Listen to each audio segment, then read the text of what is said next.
Hello, my name is Rene Castro and welcome to Building Video Games with Python Lesson 10. Up to this point, we've interacted with our objects primarily through the functions. We've had a chance to explore the fact that objects also have variables that we can use to structure our programs in a slightly different way and perhaps make decisions based off the values of these variables. One particular decision we haven't determined yet is how we're going to end the game. In exploring the game over scenario, we'll have an opportunity to look into another programming concept called the OR, which is a logical operator like the AND, but it gets evaluated a little bit differently. But we'll look into that when we get to that part of the lesson. So let's get to it.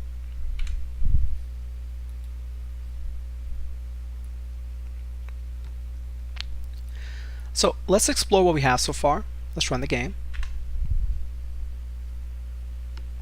And we can see here that we have the zombie moving around, the turkey moving around. I can control the crosshairs with my mouse, and I can choose to shoot the zombie.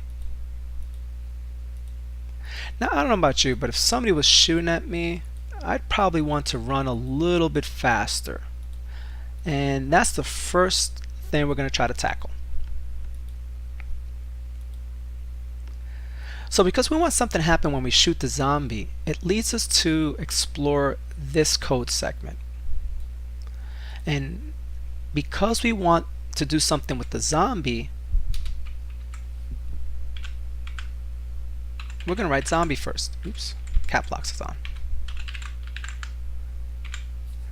Now, zombie is an image, and the objective of this particular lesson was to explore the various variables available to us through objects.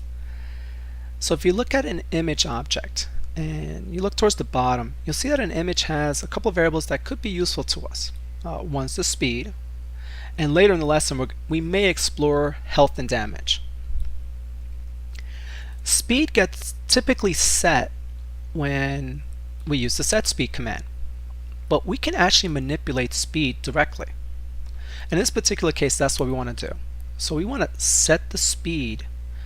We want to increase the speed of the zombie every time we shoot it.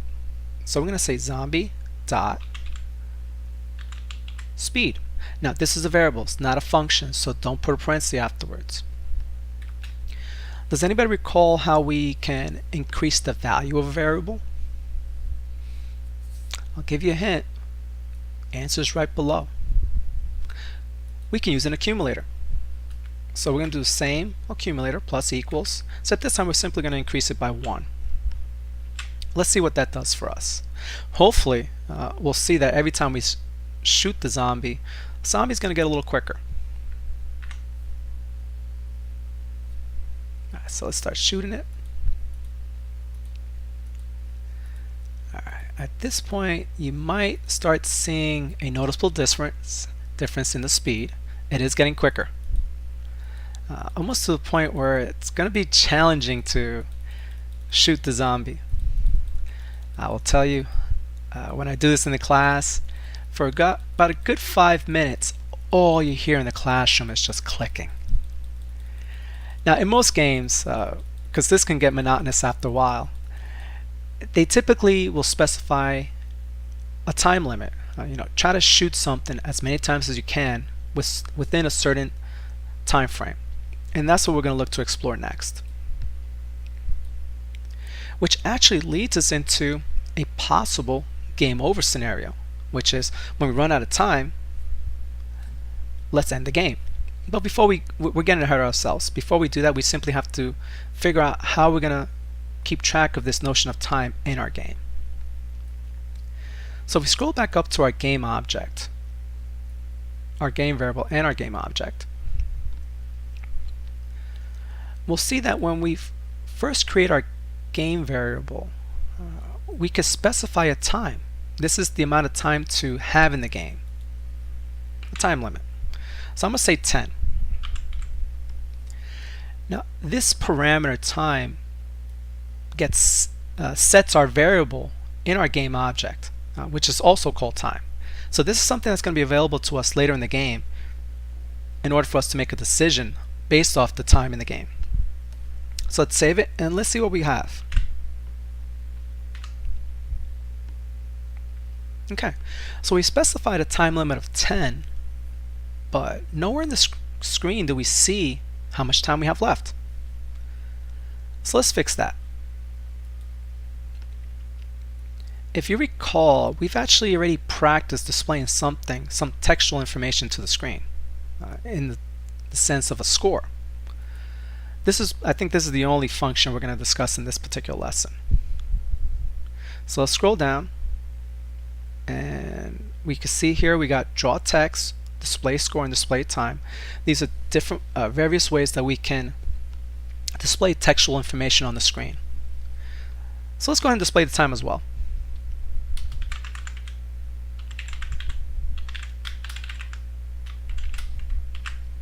Save it, run it. Okay, so we can see here we do have the time, but it's overlapping with the score. Why is that? Well, when we decided to display the time, we didn't provide any values for the parameters x and y, and both of these parameters have default values, specifically 0, 0. And you can see that the score is being displayed at 5, 5. So no brainer, they're gonna overlap. So let's move the score over some. So let's move it to 200, and let's have it be in line with the score. So we're also going to give it a y value of 5. And let's see what that does. Alright, great. So we got our score, we got our time. I could still shoot. Zombie's still getting faster.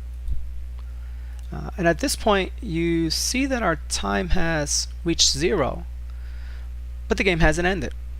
Again, computer's dumb. It has to be told everything to do. So what have we told the computer? Well, we told it that we have a 10-second time limit for the game. We've told it to display the time, but we haven't done it. So we haven't told the computer, the game, how to check the time. So hopefully you can, again, we haven't done this in a couple lessons. Hopefully you could kind of pick up, if we want the computer to determine something, to check something, to figure something out, that's an if statement. And what is our decision? Well, we want to check to see if we ran out of time, if the time has reached 0. So we're going to say game, because it has something to do with the game, dot. Now, what about the game do we want to check? Well, we want to check its time. And if you recall, that's a variable available to us through the game object. And I want to see if it's dipped down below. I'm going to go a little bit different. I'm going to say 1. Just a different way of checking for it to be 0. So if we've ran out of time, we want the game to be over. And if you recall, there is a variable called over. We've used it as part of our game loop. Well, now we're actually going to specify for the game to be over, which is, oops, put an equal sign there, true. So let's save it and see what happens.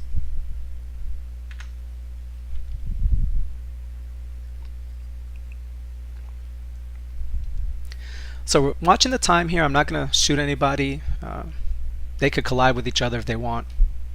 And there it goes. The time reached 0. The game ended. Let's explore another way that we can possibly end the game. And let's have it be focused on the turkey. Again, the zombie's eating the turkey. So it seems like over a course of time, there's going to be a little bit less of the turkey each time. So scrolling down to the image object,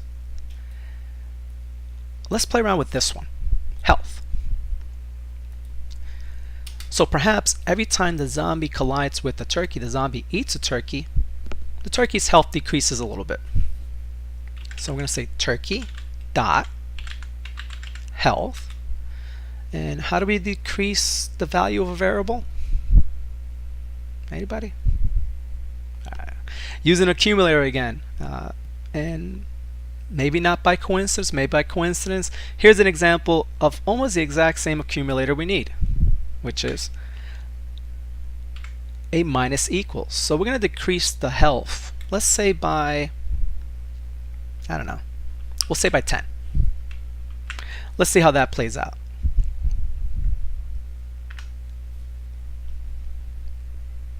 Okay, so one of the things you'll notice, we may be decreasing the health, but we have no indication if the health is actually decreasing. Well, we definitely saw the game end there because of the time. So just like what happened with the game variable for time, all we've done is just manipulate the variable. We have to actually display the information somehow to the screen. So going back to the game object, you'll see that there's a draw text, and let's do that down here. So we're going to say game dot draw text, and what we want to do is we want to draw the turkey's health. Again, it's not a score, it's not the time, it's something else. So the draw text is definitely the most flexible of the three, in that it's going to let you display whatever you want. And we're going to display a message. Now this next part, I don't want to go into too much as to why I'm writing certain pieces of the code. Let's just write it just to see that it works. So we're going to say health plus equals str, and we'll say turkey health. And in this particular case, when we draw text, there are no default values except for the font one.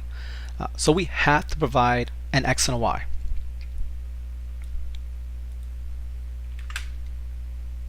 So we're just going to move it over. Let's say 400. We'll keep it in line with the other two pieces of textual information at an axis of Y, 5 for Y. Let's save it and let's see what happens. Okay, so you can see here we've decreased already by 80s because there was a collision. We might get another collision here. Oh, okay, there you go. So we actually, the game ended because we ran out of time before we actually had the turkey lose all its health. Let's change, or let's add to our scenario of when the game ends. So right now the game is ending if the time reaches 0, but now we want to add to it that if the turkey's health also reaches 0, the game ends. So I'm going to rephrase that in a different way. That's going to lead us into the code. So if the time in the game reaches 0, or the turkey's health reaches 0, then the game is over. So hopefully you picked up on the keyword. Again, also because it was mentioned in the objective. We're going to use the logical operator of OR. And we're going to say turkey dot health is less than, I'll do the same thing of less than 1. So let's discuss how the OR works. And again, just use it from your natural experience of your language, that if the time is less than 1 or the turkey's health is less than 1, then this is going to happen. Okay, so let's explore some scenarios here. So if the time is less than 1, well, then the game is over. Or if the turkey's health is less than 1, then the game is over. So with an OR, as long as one of the sides is true, the whole statement is true. It could conceivably be that both sides are true, which in that case, it still is true. Now, because I don't know if we're going to get an opportunity to do this, I'm just going to have it dip to by 50 each time. And let's increase the time limit by 30 seconds. And let's cross our fingers. Let's see if we actually get the game to end if the turkey's health dips below 1, essentially 0. Alright, so we're at 50. I think, there we go. Okay, so 2 shots, turkey's done, game over. So in this particular lesson, we've had an opportunity to look into variables. Actually, let me go to this slide. We've had an opportunity to look at variables, specifically the speed, the health, the time variables. We figured out a game over scenario for ourselves, which is essentially if the time dips below 0 or dips below 1, or if the turkey's health dips below 1, then the game is over. So we got one more lesson to do, and we can package this game and sell it. Thank you for watching.